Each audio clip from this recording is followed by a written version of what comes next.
বৈষম্য বিরোধী ছাত্র আন্দোলন এবং জাতীয় নাগরিক কমিটি ঐক্যবদ্ধভাবে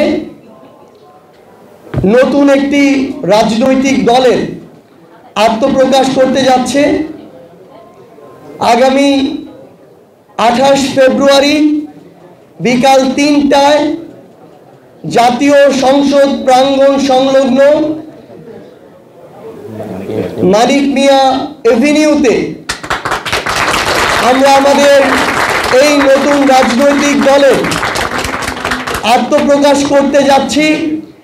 আমরা আমাদের এই আত্মপ্রকাশের যে শপথ, সেই শপথটি এই বাংলাদেশের 18 কোটি মানুষের আশা আকাঙ্ক্ষার যে প্রতীক, ওই জাতীয় সংসদ, সেই জাতীয় সংসদকে সামনে রেখে এই শপথটি করতে চাই।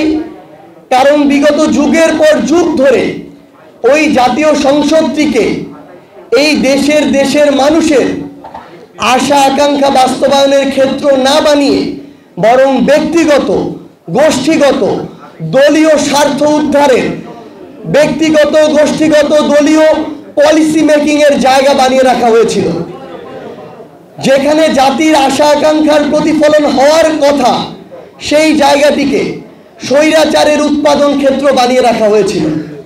তাই আমরা বাংলাদেশের ছাত্র জনতাকে সামনে রেখে, ওই জাতীয় সংসদকে সামনে রেখে আগামীর বাংলাদেশের নতুন যে রাজনৈতিক দলটি হতে যাচ্ছে, সে রাজনৈতিক দলের আত্মপ্রকাশ করতে যাচ্ছি।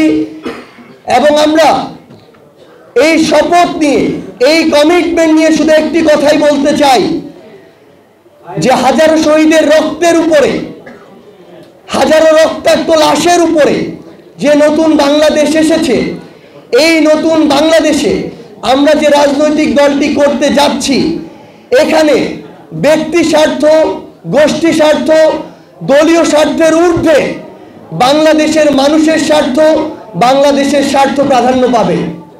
আমাদের প্রোগ্রামটি, সেখানে আমরা আমাদের জায়গা থেকে বাংলাদেশের রাজনৈতিক অঙ্গনে যত দল রয়েছে তাদের নেতৃবৃন্দ থেকে শুরু করে আমাদের এই অভ্যুত্থানের যারা শহীদ পরিবার, আহত যোদ্ধা রয়েছে এবং দেশি বিদেশি যারা কূটনৈতিক বৃন্দ রয়েছে, এবং বিগত 16 বছর শুধু নয়, যুগের পর যুগ ধরে নির্যাতিত যারা যোদ্ধা রয়েছে, যারা এই অভ্যুত্থানের প্রেক্ষাপট তৈরি করেছে এবং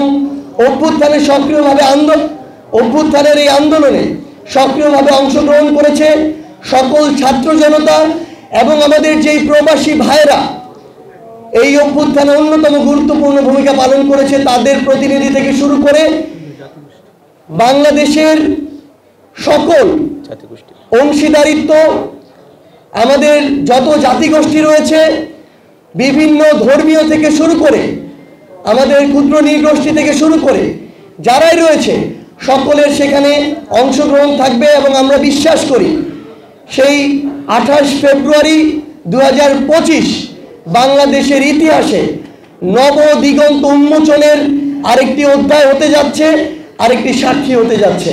ধন্যবাদ।